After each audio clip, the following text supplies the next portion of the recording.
Hello everyone, and welcome back to more of the Royal Trap. In the last episode, we had a brief discussion with Oscar, and now we're out with Callum, and he has a kind of smirk on his face now, doesn't he? And leaning casually. Let's see what happens. I was listening, you know. I know. Trust only goes so far. So what now? We need to assemble the ransom money. 2,000 golden ducators. How do you think you say that? That sounds fine. Ducators. Ducators. Ductors. Ducators. I have no clue. Sorry, folks. That's quite a sum. But not that much for a princess, really. Uh-oh. I suspect our kidnapper lacks imagination. You don't happen to have that gold sitting around in your chambers. No, we will have to obtain it first from the royal treasury. This is your palace. Can't you just requisition funds? Isn't he just a lowly prince? The youngest. Yeah, that's true. We need to obtain the coin without attracting notice. Rob the royal treasury? Right. Oh no, it's gonna be mission impossible. We have to break in and not set off the sound alarms and the temperature alarms and all that other stuff. Well, they don't seem like they're that sophisticated. Oh, no, probably not. There might be magic, though. Oh, there could be. We don't know that yet. How does he imagine we're going to pull that off? Picking a lock is out of the question. Treasuries are always guarded. Except for when they're not. And yet, despite myself, I'm starting to find the prospect interesting. It's a challenge, a puzzle that I can understand and solve. She's so house. easily swayed to criminal activities. Well, I know. It is a challenge. That sways me. Although we do have to do it, I guess. This is why I needed a suitably discreet partner. Rather suitably distracting. Really? I hope you don't expect me to jiggle at the guards. I'd look ridiculous. Too obvious. I have a plan. It all depends on how convincing you can be. Really. Oh. The carpet beneath my feet is thick and plush, muffling the sound of my footfalls. Which is not to say that there is no warning of my approach. In this part of the palace, the walls are inset with viewing windows, enabling guards to keep an eye on foot traffic in all directions. After all, you wouldn't want anyone being able to sneak into the royal treasury. Haha. One guard on duty, his attentive gaze dutifully sweeping back and forth with the occasional check behind him. Good. There is little in the way of extra ornamentation in these corridors. No paintings on the walls, no hothouse blooms forced into show, only the pattern and gilded ceiling tiles. I crane my neck upwards to stare at the muted, non-reflective golden surfaces, paying no attention to where I'm walking. Oh! Well, I know it's your line, but it was my reaction as well. Oh! That is, of course, the moment that my foot catches on the edge of that plush length of carpet, throwing me to the ground with a thump. Oh no. I don't cry out all that loudly. I've only tripped. It's nothing serious. I'll just climb back to my feet. Well, there goes the plan. Or not. Ow! And that is when I first attempt to put weight onto my left ankle. Oh no. This time, the noise I'm making is enough to draw the guard a few steps away from his post. He looks What a little the heck? suspicious. What is that guard? Still more than close enough to see Timid. anyone approaching, but now also able to get a better look at me. How can he see me? Are you alright, miss? I'm fine. I wave him away and try again to place my foot on the ground, then pull it back with a sharp hiss and clutch at the wall for support. I distinctly do not getting look closer. Oh no, he's creeping. I distinctly do not look at the guard, but male instinct prompts him to step a little closer to my obvious, if false, distress. Why is that male instinct? Couldn't it be like guard instinct? Well, no, it's male instinct. Oh, of course. Can you walk? Whenever I see, someone laying on the ground, I just approach slowly, curiously. It's If natural I see instinct. someone laying on the ground, I stay far away from them. I'm not sure. Take timid little steps. I'll call for another guard to help you to your room. Another guard? No, please don't. I'll be all right. I just need to rest for a few minutes. You can't rest here, miss. I use the wall for support and take a hesitant step, trying to look as fragile as possible. Just a little bit longer. You can't walk on your own. I'll have to summon someone. I don't want to be a bother. It is my duty. No need. Oh, Callum. Prince Callum walks little out of the late, treasury, which he entered earlier in full view of the guard under the pretext of returning a bit of royal jewelry worn at the ball. Long, smooth strides bring him swiftly to my side and avoid the possibility of any inconvenient jingling. I will escort this young woman. Yes, Your Highness. Callum bends, bringing his shoulders to a level where I can more easily fling a grateful arm around them.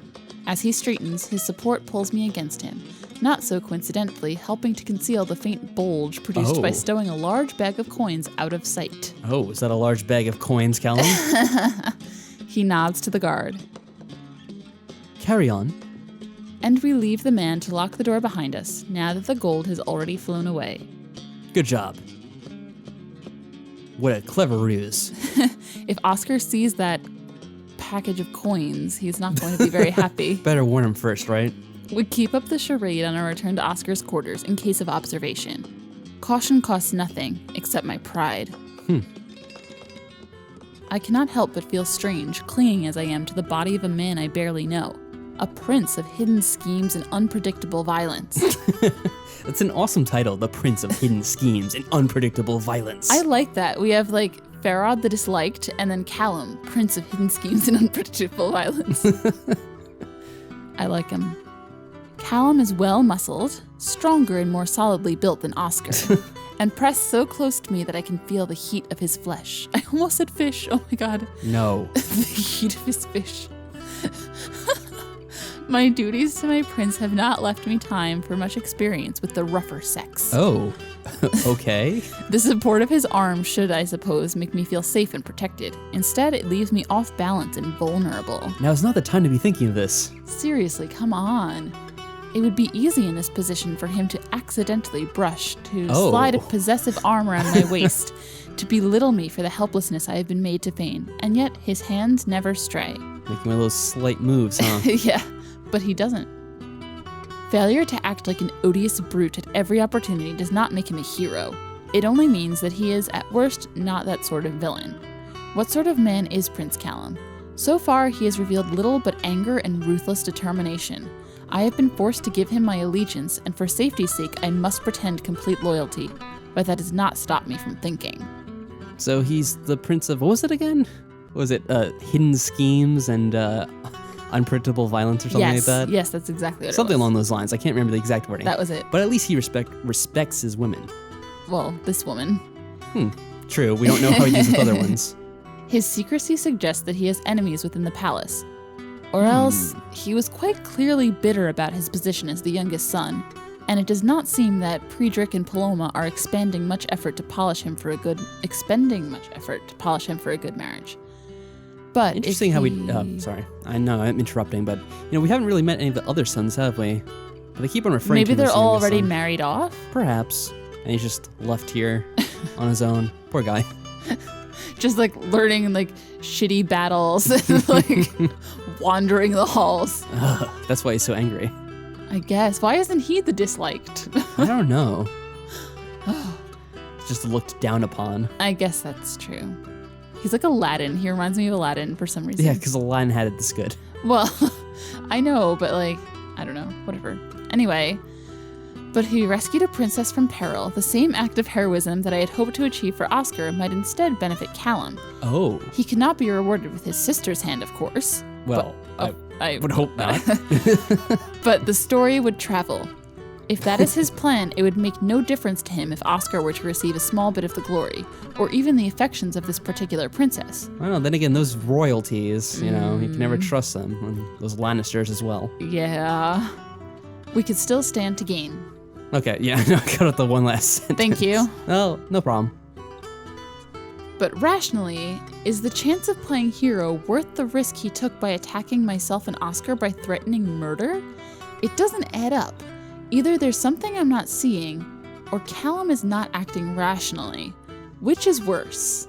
Well, maybe it's both. It could be. Would you be able to act rationally if your sibling was kidnapped? I would not know.